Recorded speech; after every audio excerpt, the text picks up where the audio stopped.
Morant with a running start. Elevates. Oh, my goodness. Tie game in overtime.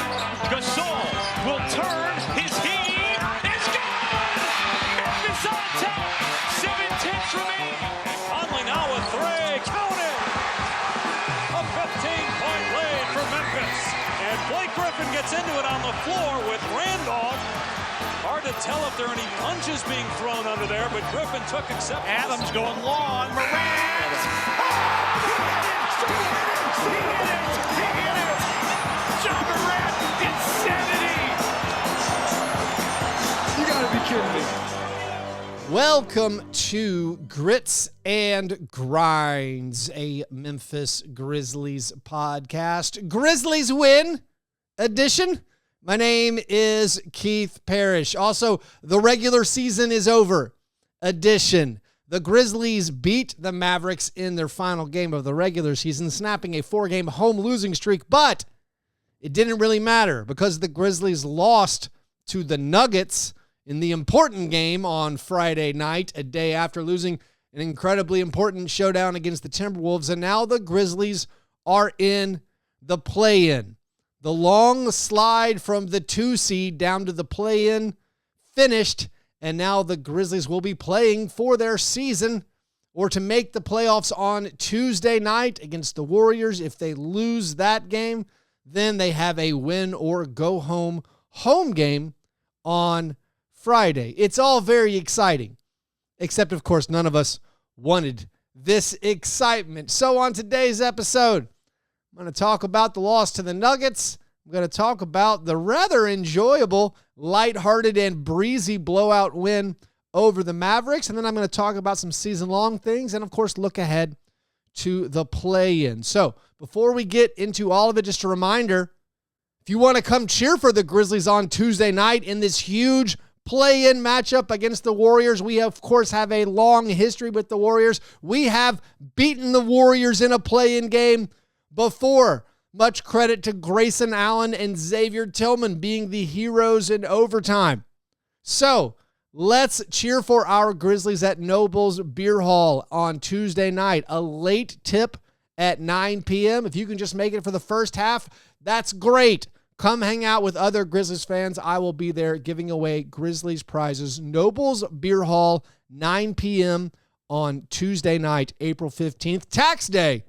Come hang out and watch the Grizzlies. All right. So the loss to the Nuggets was the real big one. I mean, technically, any number of these losses to the Western Conference teams you were competing with were the big ones. But once you lost to the Timberwolves on Thursday, you knew unless you beat the Nuggets and also got help, you were in the play-in. And the Grizzlies, to their credit, came out strong, played hard, despite the extreme travel circumstances, finishing up that late Thursday night game that was a local 8:30 p.m. tip. Despite getting into Denver in the wee hours of the morning, they started strong. They led by 15 points in the first half. They were ahead for basically the entire game until they wilted in the final 6 minutes of the fourth quarter. I think absolutely you could say they had weary legs. Absolutely you could point to it being a huge rest disadvantage game. The Nuggets were rested. You could also point to the Nuggets are likely the better team. They have the better player in Nikola Jokic. Also, they got Jamal Murray back. But whatever reason, the Grizzlies were not up to the task in crunch time.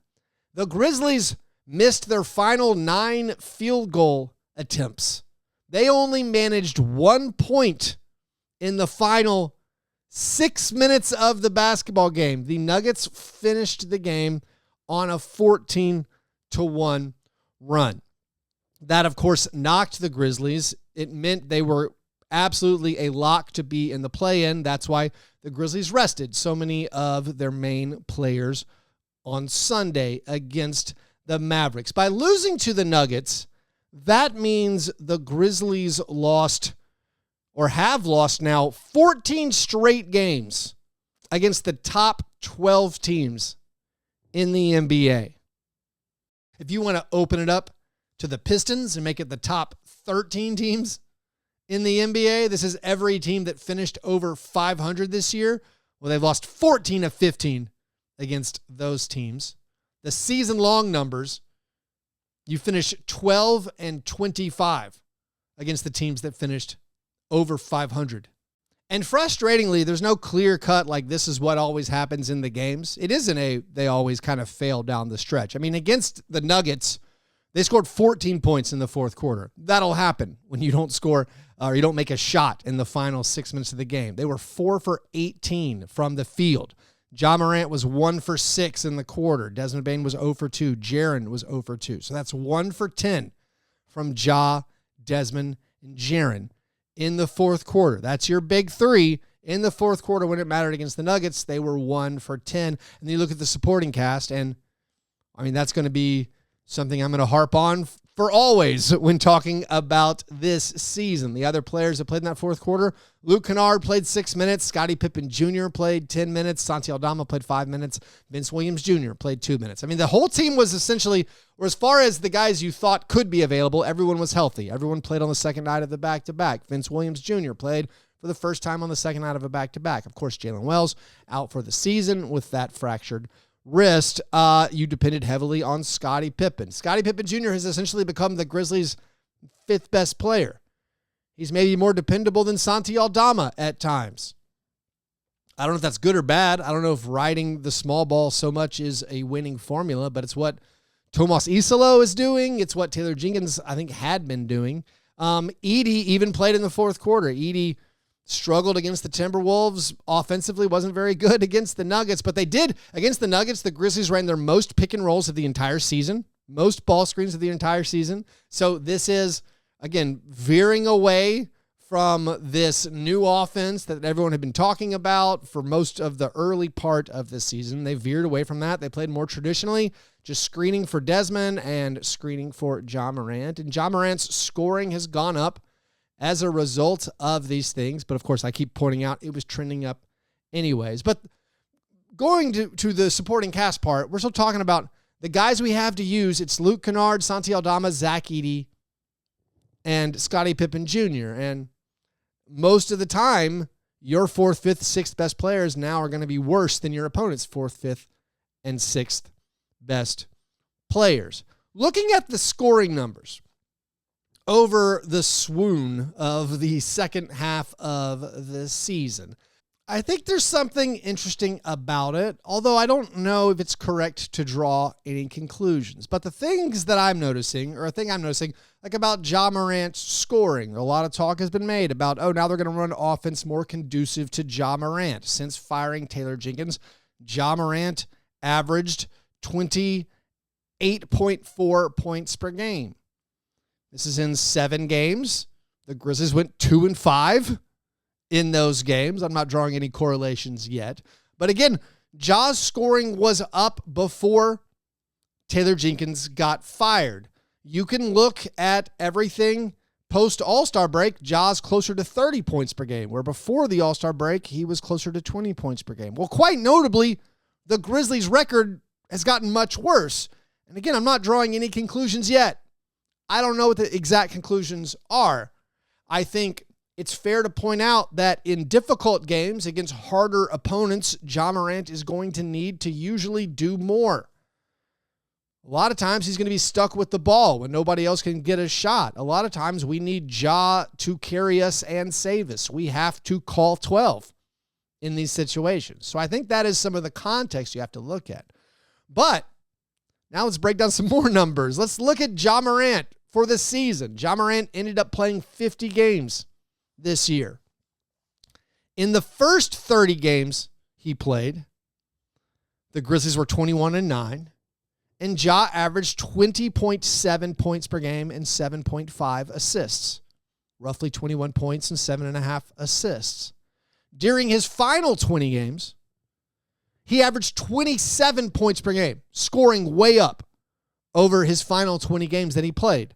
The Grizzlies went 9-11 in those games. And again, the opponents were absolutely harder in these final 20 games. Now, when you break it down to Ja's first 30 games played of the year and Ja's last 20 games played of the year, it happens to exactly align with the trade deadline. He played his first 30 games of the year before the trade deadline, his last 20 games of the year after the trade deadline. Now, those are Ja's numbers.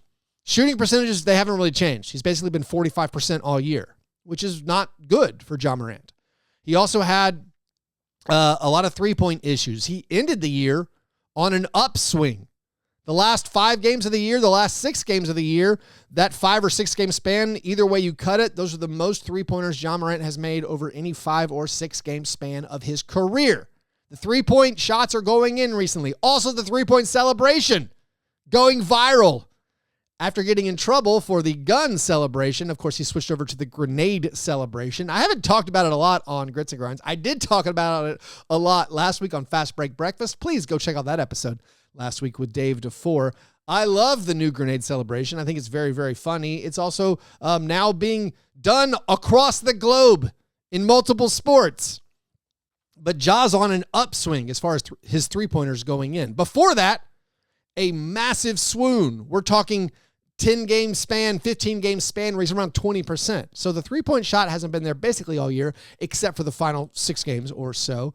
But his overall field goal percentage numbers this year, kind of static throughout the entire year, always basically around 45%. But his scoring has gone way up the last 20 games. Now, does this correlate or coincide with Jaren Jackson Jr.'s numbers going way down? If we split the season in the same spot, before the trade deadline, Jaren was averaging 23.4 points per game. He was the Grizzlies' leading scorer. He also was seemingly a slam dunk for an All-NBA team. He is no longer a slam dunk for the All-NBA team. Falling down into the play-in might cost Jaren his All-NBA spot. Also, remember, Jaren was briefly the favorite for Defensive Player of the Year. After Victor Wembanyama went down with the deep vein thrombosis, Jaren was the betting favorite for a little bit. Of course, the Grizzlies' team defense had fallen off a cliff. It took the world a while to figure that out. But now dropping down to 8th in the standings, it might cost Jaren All-NBA, meaning you maybe can't sign him to this extension where you thought maybe you could sign him to an extension. I mean, that's, again, possibly why they made a lot of the roster moves they made. Salary dumping Marcus Smart, declining Jake LaRavia's option, not bringing in anybody else who could help this season, taking in Marvin Bagley as opposed to like Chris Middleton or anybody else who has a salary going into next season. Maybe all of these things were done because you're trying to clear some cap space in the offseason to hopefully renegotiate and extend Jaren. I mean, my position's always been, what if you built a really awesome team and Jaren just wanted to stay? But anyways, Jaren might not make All-NBA now. He's not making Defensive Player of the Year, of course. But his scoring since the trade deadline, Jaren is at 19.7 points per game. This is since the trade deadline. And again, the splits. Up until the trade deadline, the team was 35-16. Jaren was averaging 23.5 points per game. Since the trade deadline, the team went 13-18. That's the swoon we are talking about that they closed the season on. And in those games, Ja averaged 27 points per game. Jaren averaged 19.7 points per game. Now, we don't want to get carried away with causation or correlation. Maybe the Grizzlies were 13-18 because Jaren was only scoring 20 points per game. Maybe if Jaren had played better, they would have won more games. Maybe it's not Ja Morant taking the ball away from Jaren. I'm just laying out the numbers. It's something I'm thinking about and something I'm curious about because we're trying to figure out basically what happened to the Grizzlies. When you look at the whole season, if you view the season as just a whole and you say the Grizzlies went 48-34, Ja played 50 games, but he's healthy for the playoffs, and the team went 48-34. I absolutely would have taken that. Before the season, on an episode that I did with Chris Harrington, I asked what would be a successful season for you. I said, my hope for the season is I would call it a good season if you make it out of the first round of the playoffs. But I will I will accept it as a successful season if you win in the high 40s and make the postseason. Because I wasn't that optimistic. I had a lot of concerns about the roster and about the health of our players. And so if you look at it in totality, you say, okay, we did it. Like the Grizzlies, by winning against the Mavericks, they hit their preseason over. If you bet the Grizzlies over 47.5 wins, they hit it. Also, good job by Vegas, nailing the line exactly correctly. But, of course, we don't look at the season like that. We look at a team that went 13-18 in their final 31 games. We look at a team that lost their final 14 games against the top 12 teams in the NBA. Also, if you want to keep poking holes at that 48-win season, the Grizzlies this year against the bottom 10 teams, based on net rating, were 26-4. That's astounding. But then against the best 10 teams by net rating, they were 6-21.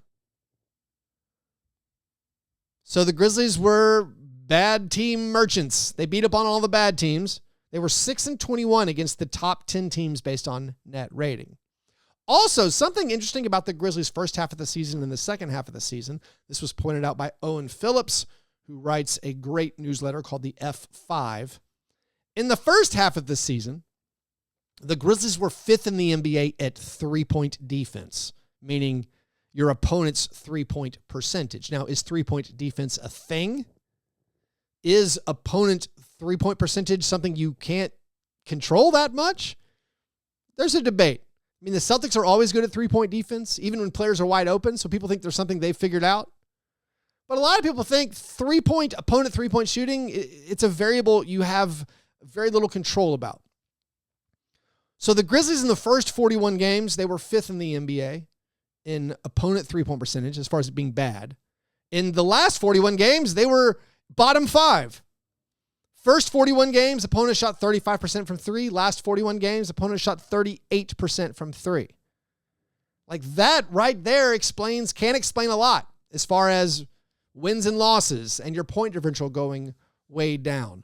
Owen Phillips also points out that the Nuggets, who just like the Grizzlies fired their coach, the Nuggets, first 41 games, they were 6th in three-point defense. They were also bottom 5 in the last 41 games as opponents shot near 38%. So maybe a lot of this is just three-point variance. Maybe the Grizzlies' roster isn't quite good enough. Let's go over some more of these notes and stats about the win over the Mavericks and the loss to the Nuggets, and we'll do that right after this short break.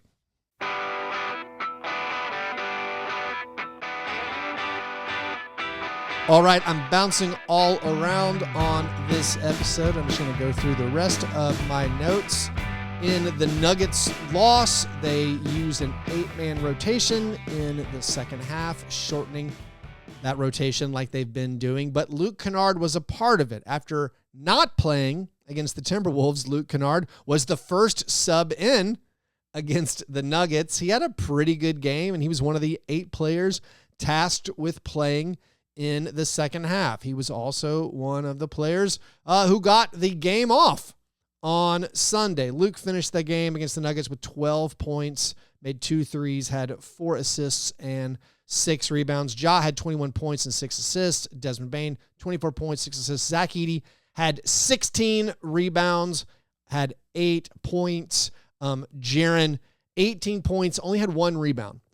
Jaren in the games against the Timberwolves and the Nuggets had 1 rebound in each one of those games.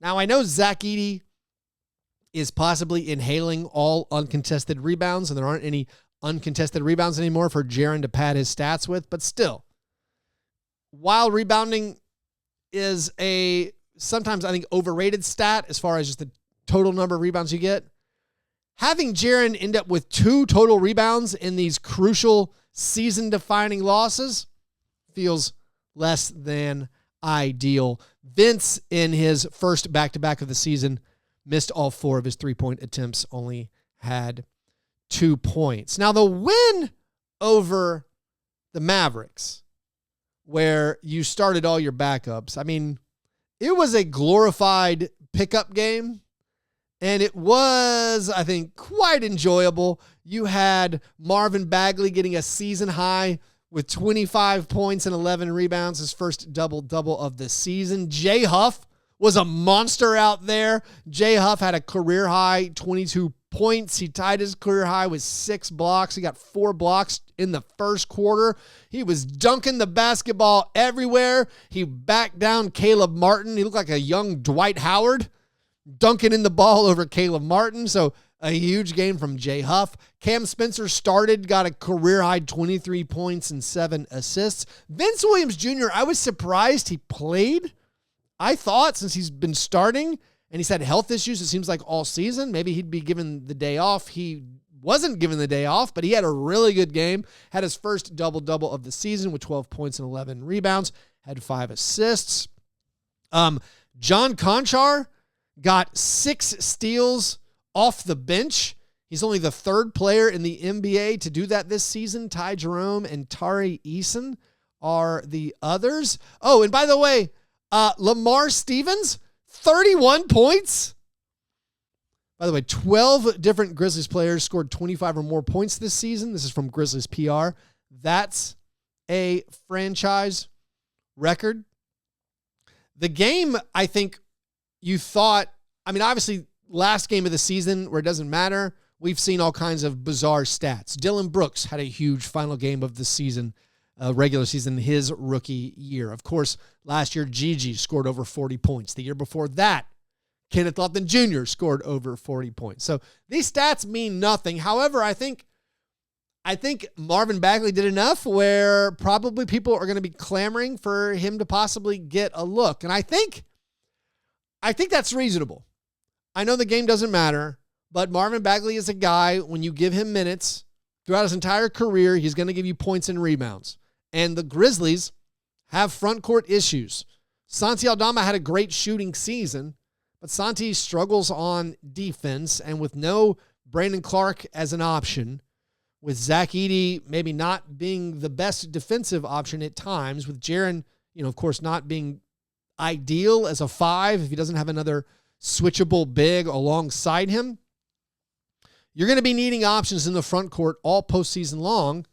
And Marvin Bagley doing this, even though it wasn't in a meaningless game, I think is going to make people want him to get a look at times. Because, if you end up playing either the Rockets in the first round or the Thunder in the first round, it's going to be ugly at times. And you might be saying, hey, why isn't Marvin Bagley, why isn't he getting an opportunity? I think that was a natural result of this final game where Bagley got some minutes and got to post some nice stats. Gigi Jackson did the opposite as far as trying to earn himself some minutes in the postseason. Gigi Jackson, who had a really bad year. He had a rough game on Sunday, could not put the ball in the basket, only had 5 points on 2 out of 12 from the field. Oh, by the way, Yuki Kawamura with some career highs, had 12 points, 5 rebounds, and 5 assists, and was just stringing together highlight plays. So a lot of fun for the Fan Appreciation Day, the final home game of the regular season. Yuki put on a show. The Grizzlies put on a show by blowing out the Mavericks. Some other numbers for the season. Jaren Jackson Jr. led the NBA in fouls. That's total fouls. Jaren Jackson Jr. led the NBA. Scottie Pippen Jr. was 12th. By the way, Scottie Pippen Jr. finished 5th in the NBA in steal percentage. Desmond Bane made his final 24 free throws of the season, and he actually has made 76 out of 80 free throws over the last 24 games. That is the best free throw shooting stretch in team history for any player attempting or averaging at least 2 free throw attempts a game. That's, I don't know, I looked at over 20 game spans, 30 game spans, 24 game spans, whatever.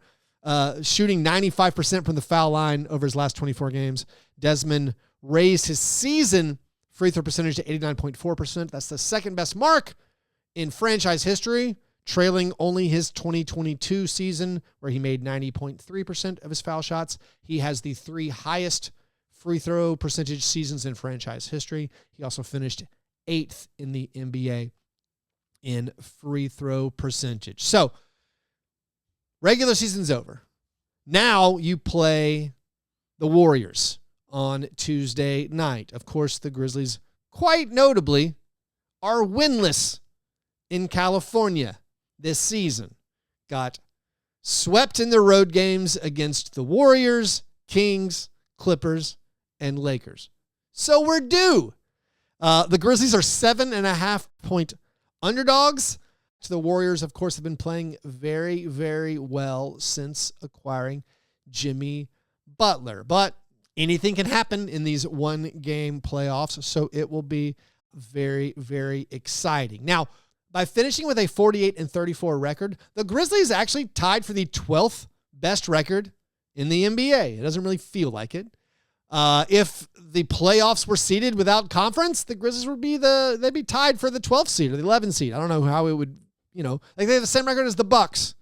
They have the same record as the Warriors. They just lost that tiebreaker. However, that means the pick that they owe to the Wizards for the Marcus Smart salary dump is going to be either 18th, 19th, or 20th. By winning their final game, they pulled themselves into a tie with the Warriors and the Bucks, so there will be a drawing to see if the Wizards get the 18th, 19th, or 20th pick. Now, I think when you made the salary dump, you hoped that that pick would be 25th or 24th or 26th, around there. I think this was a miscalculation by the Grizzlies front office to possibly give up the 18th pick, if that's how the drawing goes, to salary dump Marcus Smart. That cost seems too high to me. Maybe not. Maybe they just had to get off that money so badly and they figured they couldn't do it in the offseason. They had to do it at the trade deadline. It feels like a miscalculation. It feels like a miscalculation similar to the trade for Marcus Smart, where you sent the Warriors 2024 pick. You thought, you probably assumed, or you guessed when you made that trade, this pick is going to be in the 20s. That pick ended up being 12th. It ended up being a pick that the Trailblazers used to get Denny Avdia. Like, it's kind of funny. The Grizzlies sent that 2024 Warriors pick to the Celtics in the deal that got them Marcus Smart. The Wizards were involved in that three-way deal because they were sending Porzingis to the Celtics. Then the Celtics used that pick, sent it to the Blazers to get Drew Holiday. And then the Trailblazers got that pick and sent it to the Wizards, who were involved in the initial Marcus Smart deal, to get Denny Avdia. The Wizards took Bub Carrington with it. So I feel like that's a couple of trades right there where you sent out future first-round picks, where you figured the picks would be in the 20s, and you miscalculated. And by the way, I think a lot of the... I spend so much time talking about the roster moves and my dissatisfaction with them. I was looking at how, they did, they haven't bolstered the team this year. Last year, they didn't make any trades to bring in players. They brought in Marvin Bagley. I think it's wild that the Grizzlies rotation right now, their top 13, they're all homegrown except for Luke Kennard. As in, they drafted all of them, and the ones they didn't draft, they signed them to two-way deals, and they promoted them. If the challenge of the NBA, if the rules of the NBA are create your best squad using only drafted players, the Grizzlies might be the best team in the NBA.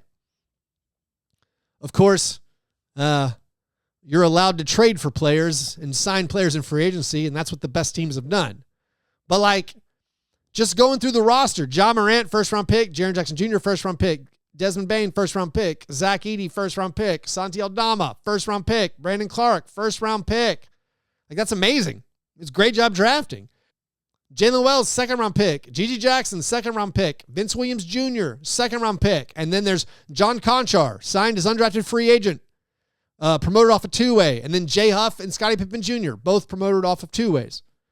Luke Kennard, Lamar Stevens, and Marvin Bagley, the only guys who weren't on the squad from that. So it's an impressive bit of roster building, except for the fact that's not the goal. The goal is to win a playoff series. The goal is to win a title. And both those things seem pretty far-fetched for happening this year. By the way, let's close with this. If the Grizzlies beat the Warriors, obviously we're thrilled, and it ends up being, honestly, a pretty good draw for the Grizzlies. You play the Rockets. Of all the teams you could play in the first round, I think you would pick the Rockets as your opponent. So, despite how horrible the last couple months have been as Grizzlies fans, watching the team slide down the standings, if you end up playing the Rockets, it's all good. It's all good. Like, that's a great outcome. Now, if you lose to the Warriors, and then on Friday, you're facing the Kings or the Mavericks in a home game, and if you win, you play the Thunder, that's a rough draw. The Thunder just wrapped up the best point differential season in NBA history. The Thunder swept you this season, and they swept you easily. I think there is a conversation to be had. If you lose to the Warriors, do you want to win? Do you want to make the playoffs as the 8th seed? Now, I say yes, of course. You have Ja Morant, Desmond Bane, and Jaren Jackson Jr. not going to the playoffs is preposterous. That's my opinion. I don't care if we're facing the Thunder. I don't care if we lose 4-0 or 4-1. I think you have to send Ja Morant, Jaren Jackson Jr., and Desmond Bane into the playoffs to take on the Thunder. You have to see how you stack up. You have to give your guys a shot. Also, I think if you want to build a winner, if you want to get other players to come here, even if you've closed off the avenues where that's easy to happen, if you want to convince Jaren Jackson Jr. to stay, I don't think missing the playoffs is the way to do that. Now, the obvious benefit that people will push back on to missing the playoffs is you enter the lottery. If you lose to the Warriors, but we want to beat the Warriors, we want to play the Rockets, that's a great outcome. If you lose to the Warriors and then you're facing either being the 8th seed and taking on the Thunder or going into the lottery and keeping your pick, you'd be the 14th pick. Unless you won the lottery. You'd have a 2% chance at jumping up into the top 4. Roughly a 1 in 200 chance at getting Cooper Flag.